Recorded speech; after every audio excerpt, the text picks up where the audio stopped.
Saint of the Day. March 21st. Saint Nicholas of Flue. Hermit, farmer, military leader, member of the assembly, counselor, judge, and mystic. Born, 1417 AD.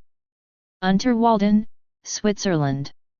Died, March 21, 1487. Sachseln, Switzerland. Venerated in Roman Catholicism. Beatified, 1669 AD. Pope Clement IX. Canonized, 1947 AD. Pope Pius XII. Major Shrine, Sachseln, Switzerland. Feast, March 21. Patronage, Switzerland, Pontifical Swiss Guards. Nicholas was born on March 21, 1417, and died on the same day 70 years later in 1487. He was from the canton of Unterwalden in Switzerland. His parents were simple peasants who tried to provide Nicholas with better education, given his uncommon intelligence and piety. He had an inclination for the contemplative life and practiced severe mortifications. He married and had 10 children, some of whom came to hold high positions in the country. He used to wake every night to pray and read a psalter in honor of Our Lady. At age 23 he was called to take arms in a campaign against the canton of Zurich, which rebelled against the Swiss Confederation. 14 years later he was still engaged in military service and had achieved the post of captain, having 100 men under his command. In battles, Nicholas always fought with the sword in one hand and the rosary in the other. His courage earned him the highest military decorations. Returning home, he was asked to be mayor of his city, but declined the honor, alleging his humble origin made him unsuitable for that post. However, he accepted the position of judge in the local court, a position that he carried out with rare ability for 9 years. Then he retired from this position to his farm to have more time to dedicate himself to matters of the soul. He had received symbolic visions since childhood. After his retirement, he was watching his flock when he mystically saw a marvelous lily growing from his mouth and rising up to the clouds. Suddenly it fell to the ground and was eaten by a horse. He understood that his contemplation of heavenly things was often disturbed and consumed by earthly concerns. He realized he should abandon the world and devote himself exclusively to matters of soul as a hermit. Although she had just borne his 10th child, his wife heroically consented. He settled at Ranft, a few miles from his home. From the outset of his life as a hermit, he was miraculously nourished only by the Holy Eucharist, which he received once a month. He was loved and venerated by the people, and pilgrims came from distant parts to consult him. He was often called on by dignitaries to make peace between the cantons in their continuous disputes. He always achieved success in those missions.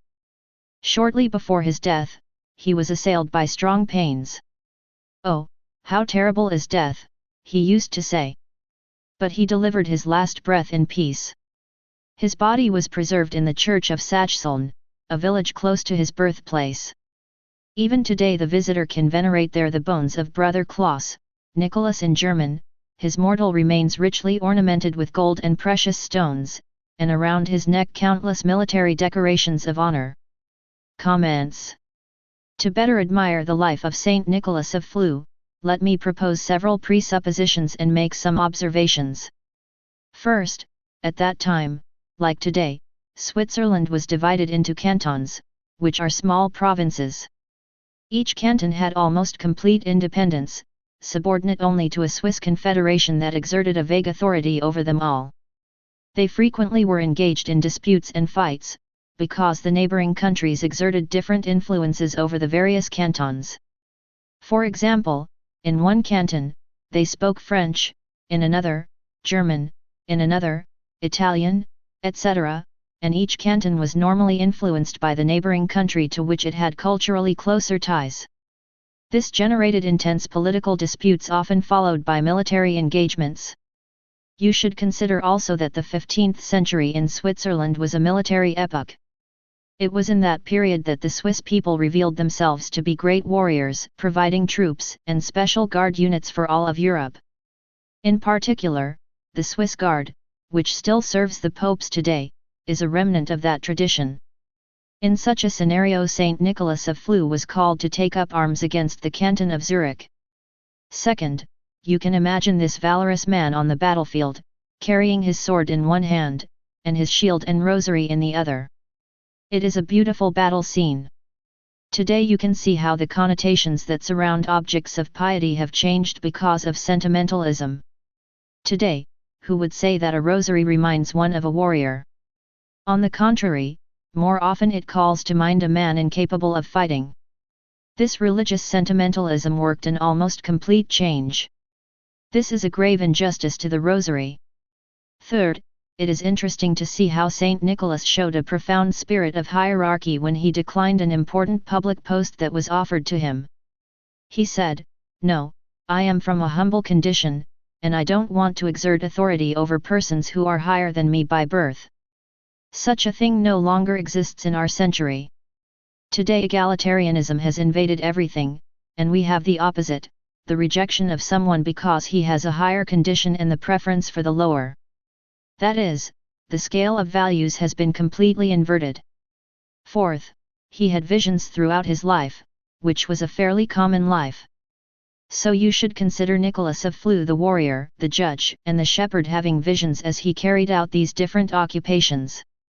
You can imagine the scene of Judge Nicholas of Flue seated in the small tribunal of his canton and listening to the different sides of a suit. As the persons are presenting the case, suddenly someone notices that the judge has a distant gaze that reveals he is in ecstasy. He becomes illuminated, seeing a heavenly scene. The talking ceases in the tribunal, the hatred and differences dissolve. When the vision ends, the opposed parties are reconciled, the case is resolved. Do you know some judges like this? How everything has changed in our days. You can also imagine the shepherd in the poetic Swiss landscape. In the background are the Alps covered with snow, which at sunset take on pink or light blue hues. Saint Nicholas of Flue is there blowing a horn to assemble his dispersed cattle. He stops and prays the Angelus by himself, and then heads toward the stables with the cattle. At this moment he receives the visit of an angel who shows him heaven and reveals this or that marvel to him.